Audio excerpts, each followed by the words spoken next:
Tal como hemos observado, existe ya una posición bastante clara sobre la vacancia presidencial por parte de la ciudadanía. Hoy quiero agradecerle la presencia de todos ustedes en este programa. Ángel Delgado, Eduardo Guzmán, señor Bernales, muy buenas noches tengan cada uno de ustedes. Muchas gracias por la invitación. Gracias, Miguel Ángel.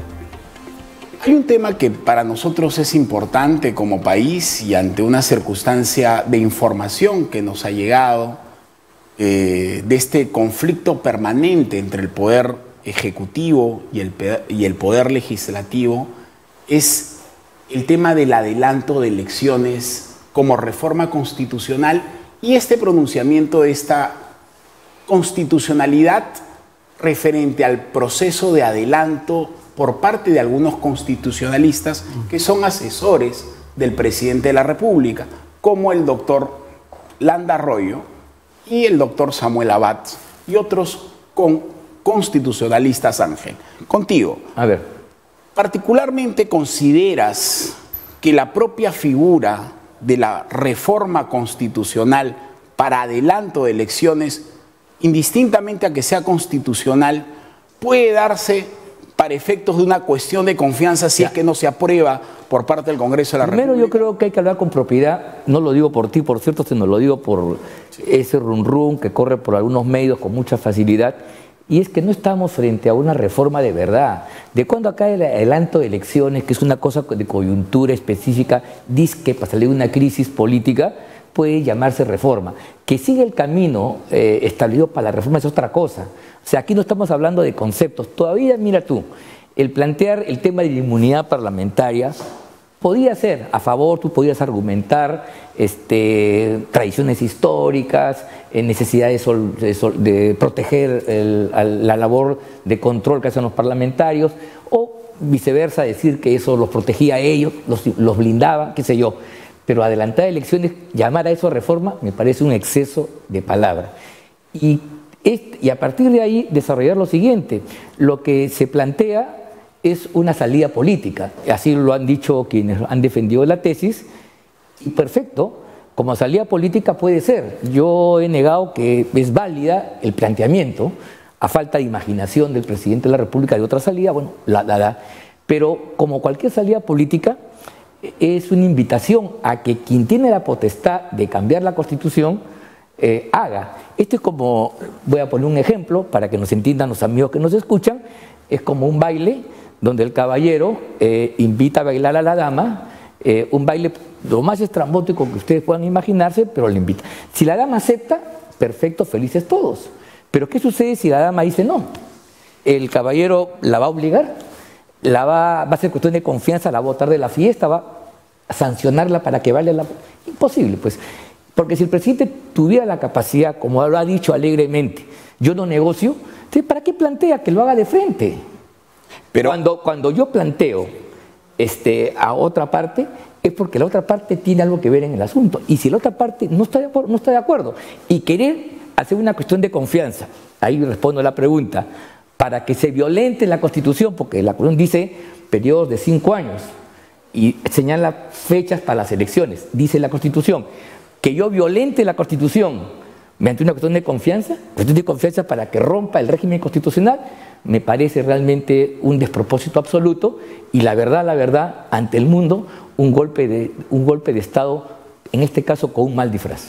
Eduardo, el periodismo de alguna u otra forma está sintonizando con las propuestas planteadas por este gobierno respecto a una posible cuestión de confianza en tanto y en cuanto no se apruebe la reforma constitucional que ha planteado el Poder Ejecutivo, indistintamente a los diálogos para llegar a buen puerto.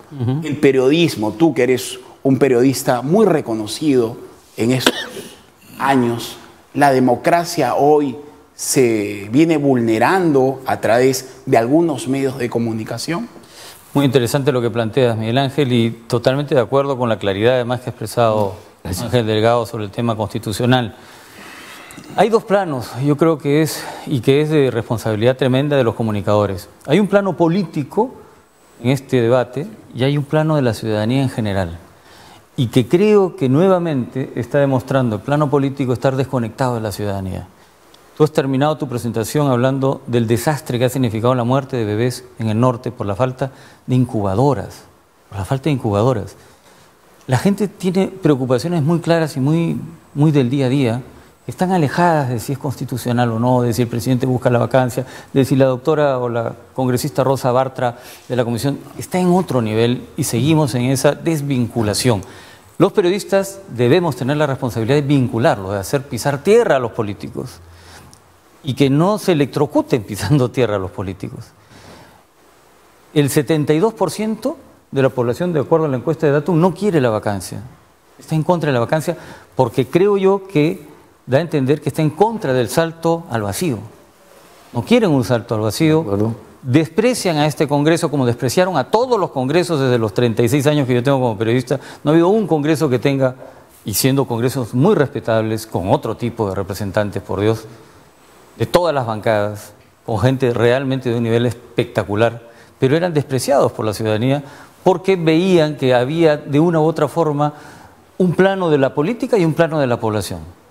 Y eso creo, al menos en los 36 años de periodista que yo tengo, no se ha logrado vincular perfectamente y no es culpa del periodismo. El periodismo refleja la realidad. Estamos a puertas, y no me voy a alejar de lo que tú me estás preguntando, pero se ha presentado un proyecto de presupuesto del próximo año de la República, que va a caer o caería en manos de un gobierno que no sabemos cuál va a ser, que lo va a aprobar un Congreso que está en contra de este gobierno que está en contra de este Congreso, y que temas como la salud, temas como la agricultura tiene 1.6% del PDI, y si vemos educación y salud, si el país, si los niños no están bien alimentados, ¿cómo los vamos a poder educar? ¿Y cómo van a acceder a la salud? El país está por un lado y los políticos están entrampados en si adelantan las elecciones o no adelantan las elecciones. A mí me sorprende muchísimo esta dualidad que sigue habiendo entre la política y lo que viven los peruanos en el día a día. Ahora, Manuel, uno de los grandes temas es la representación nacional, la forma como hemos elegido a nuestros parlamentarios, y en el supuesto negado de que no hagan bien su trabajo, no hay forma de hacer que estos parlamentarios haya un recorte del mandato parlamentario. Cuando nosotros o cuando el presidente nombra la comisión de alto nivel en términos de reforma política, no desarrollan ellos o no introducen el tema de las circunscripciones electorales binominales o uninominales en razón a términos de representación. Es decir, los congresistas, tal como están, van a ser elegidos de la misma manera. Es decir, no va a haber cambios de escenarios en términos de elección. ¿Consideras tú que este tiempo de conflicto entre el Poder Ejecutivo y el Poder Legislativo debería abordarse ese tema de representación o recorte de mandato parlamentario? Eso va a depender de qué negocien, pero mi reflexión me gustaría responderte de una manera indirecta, yendo de una manera oblicua. Yo he terminado hoy día de hacer un borrador respondiendo a la pregunta: ¿qué pasa en la mañana del día siguiente? En la mañana del día siguiente el norte va a estar igual, el oriente va a estar igual, el sur puede estar peor, Lima puede seguir en contradicciones. En consecuencia, la realidad del país está por un lado, como lo han adelantado, lo has dicho tú de otra manera, pero con claridad, y los mecanismos y métodos y definiciones de tipo jurídico, legal, para resolver cuestiones sustantivas se quedan cortas. Voy a decir algo más. Algunas personas dicen que este Congreso no representa al país, etcétera. Y yo te digo desde mi punto de vista sociológico, no estoy dando mi opinión política, ni ideológica, ni de partido, que no tengo ahora, sino sociológica. Este Congreso recoge muchos tipos sociales o distintos grupos sociales característicos del país.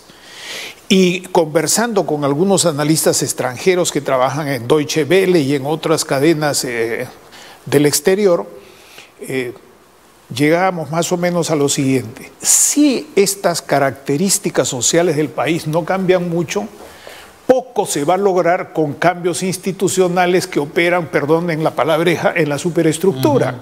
Poco se va a lograr.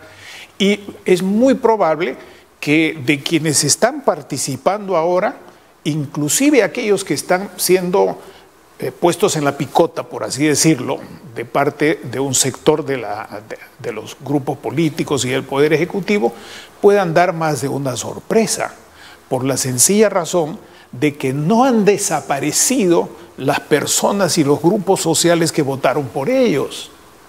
En consecuencia, hay que ver qué es lo que está pasando ahí. Ahora llego al punto de tu pregunta.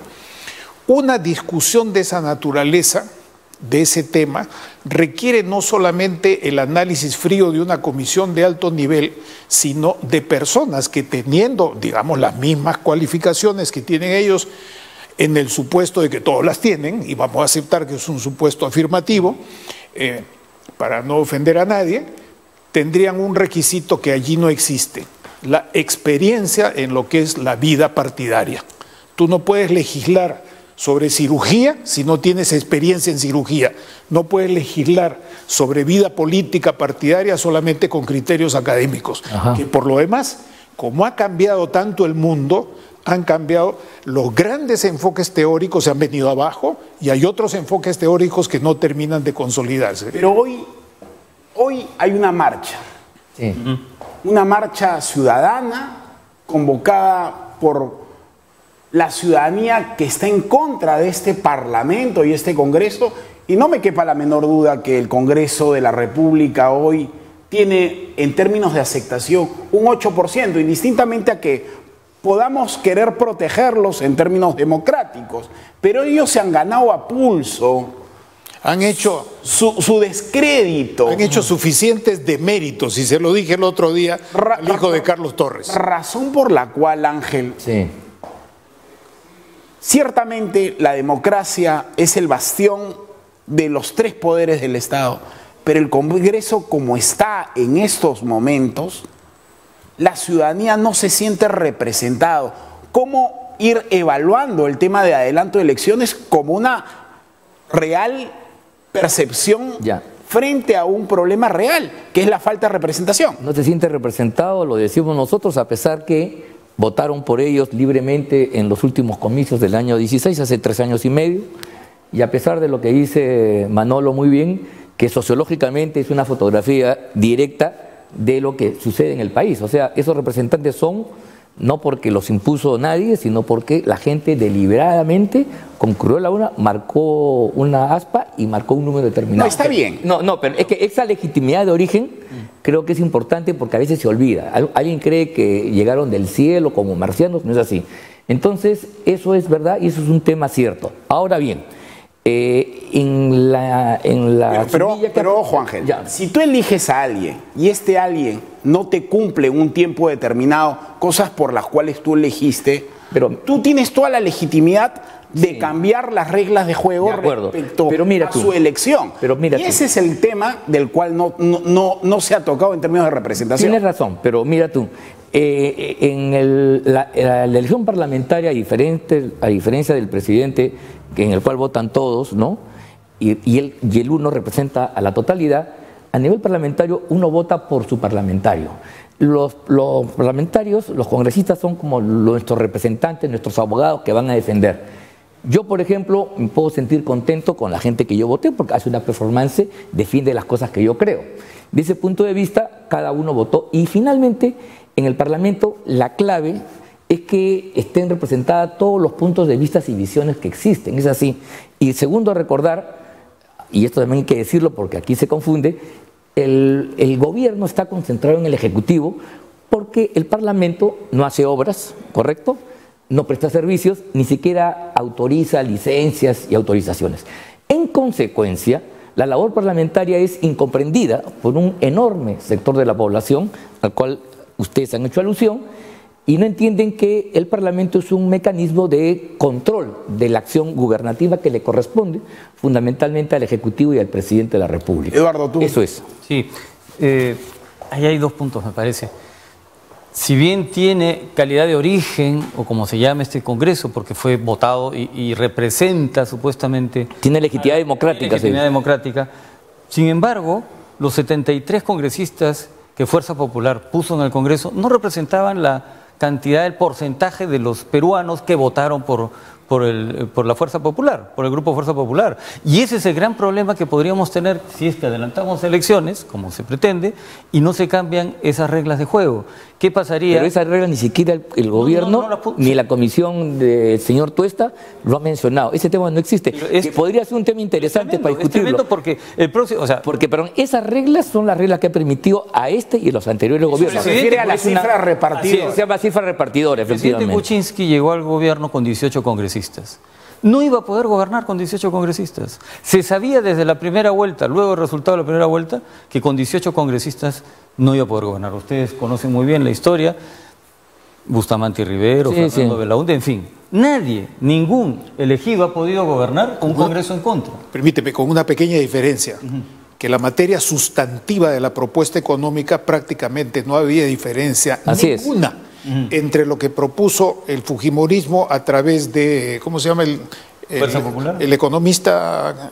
Hernando de Soto. No. Del economista. El que hoy es miembro del Banco Central de Reserva. Elmer Cuba. Exactamente. A través de Elmer Cuba y lo que propuso el otro grupo de plan de gobierno donde estaba Martín Vizcarra y Meche. Torne y compañía. Pero efectivamente ninguna diferencia. Claro, pero respecto al tema del adelanto propio de elecciones, lo que se está cuestionando acá es la representatividad por parte del congresista que no ha cumplido su labor. La población tiene la libre elección de haber elegido en su momento, pero ante los hechos evidentes de congresistas vinculados al narcotráfico. De acuerdo. Congresistas vinculados a sentencias condenatorias. Por supuesto. Congresistas fugados. Mentirosos. Razón por la cual, ante este escenario, es legítimo, indistintamente a que seamos defensores del sistema democrático, es legítimo la propuesta de adelanto de elecciones. Eduardo. ¿Qué nos asegura que los próximos congresistas no sean de la misma, discúlpame la expresión, calaña? ¿Qué nos aseguran que los partidos políticos que solo tienen un membrete y que no hacen vida de partido político, como se hacía hace 50, 60 años, 30 años? Así es. ¿Quién nos asegura que la calidad de Congreso va a ser mejor? ¿Quién nos asegura que los métodos para elegir a esos candidatos va a ser mejor? O sea, estamos entrampados en un presidente de la República que ante el hecho evidente de llegar al último año de gobierno y saber que ya no va a poder cerrar el Congreso porque constitucionalmente no lo podría cerrar, sabe que de repente en ese último año va a caer su primer ministro, el ministro de Economía, el ministro de Educación, todos los días.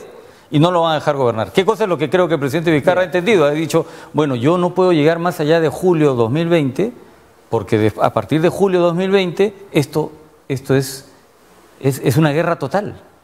¿Qué guerra de guerrillas? Es una explosión. Pero me permite un añadido. El adelanto de elecciones en estos momentos, sea un año antes o ya llegar al 2021, ¿consideras que es una irresponsabilidad por parte del Ejecutivo? No me gusta poner adjetivos que denoten una valoración que puede entrar en conflicto. Para mí es un hecho político y es una lucha política sin cuartel.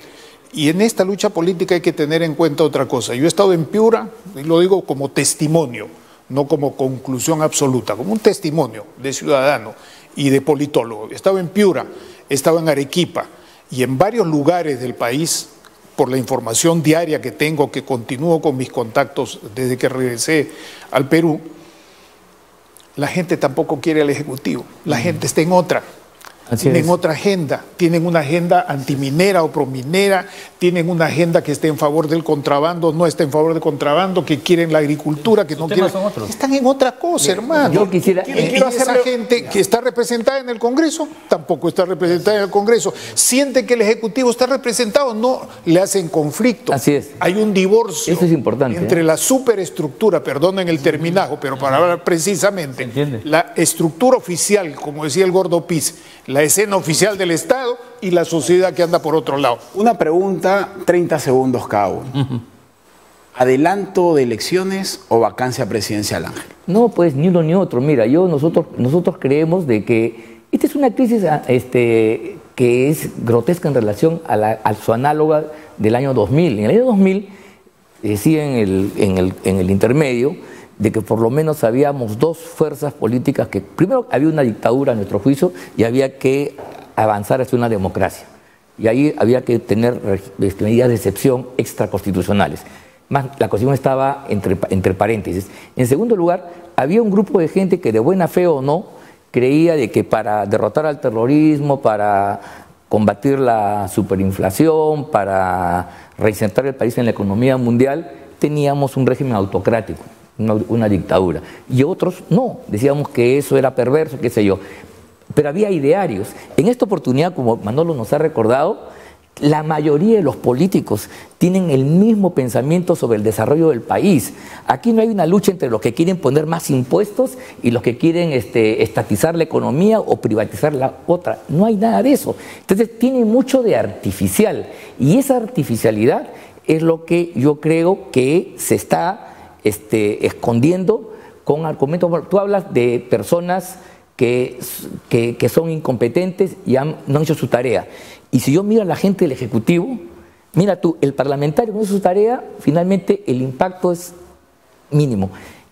El ministro que no hace su tarea, los funcionarios del gobierno de tarea, provocan muertes. Esos 30 niños son responsables de gente que con su incompetencia, con su dejadez, con su absoluta ignorancia o incompetencia, han provocado muertes, como por ejemplo, con su incompetencia y miedo o cobardía, no permiten que en el Perú se desarrolle actividades como la minería y cómo tú traicionan una inversión que se supone que ya venía de lejos bien encaminada. Eduardo, esas consecuencias creo que son infinitamente mucho más grandes que Yesenia Ponce y compañía, que sirven para el chiste, para reírnos un poco, pero que su impacto económica y políticamente es bastante reducido, pero que se magnifica con van las intenciones de verdad. Eduardo, 30 segundos. ¿Adelanto o vacancia presidencial? Ninguna de las dos me gusta realmente. Yo creo que el país está más por encima de todas esas coyunturas. Creo pero sí es inevitable. La guerra empezó el 28 de julio del 2016. El 28 de julio de 2016 empezó esto que estamos viviendo hoy. Sí. Y que lamentablemente no va a tener un buen final. Y no me refiero al final o por adelanto o por vacancia, sino por lo que venga. Manuel. Coincido con eso y añado algo. Hay una especie de lista de temas, de checklist, de lista de comprobación de temas que son reformas sustantivas al régimen parlamentario, al régimen presidencial, a los pedidos, a las condiciones de vacancia y que tienen que ver con las atribuciones del pueblo del Estado. Y estas, si no están presentes en una propuesta sistemática, uno tiene que entender que entonces las propuestas que se plantean de uno u otro lado están en el mismo plano coyuntural, que es una lucha a muerte por ver quién saca la mayor ventaja. Esa es la circunstancia sociológica. Por ejemplo, hace años en un congreso se presentó el proyecto de revocatoria y de cambio por periodos, por tercios. ¿Recuerdan ustedes? Sí, claro. Bueno, ¿se ha hablado algo de eso? No. Absolutamente. Entonces hay un checklist de cosas claves en los regímenes parlamentarios y en esta mezcla que tenemos de régimen presidencial con atribuciones parlamentarias, que es un gallo gallina, como dicen en Centroamérica. Estuvimos con Manuel Bernales, Eduardo Guzmán, Ángel Delgado, más bien muchísimas gracias. Con mucho gusto. Continuamos con ustedes en Al Bicentenario. Muchas gracias. Gracias. Gracias.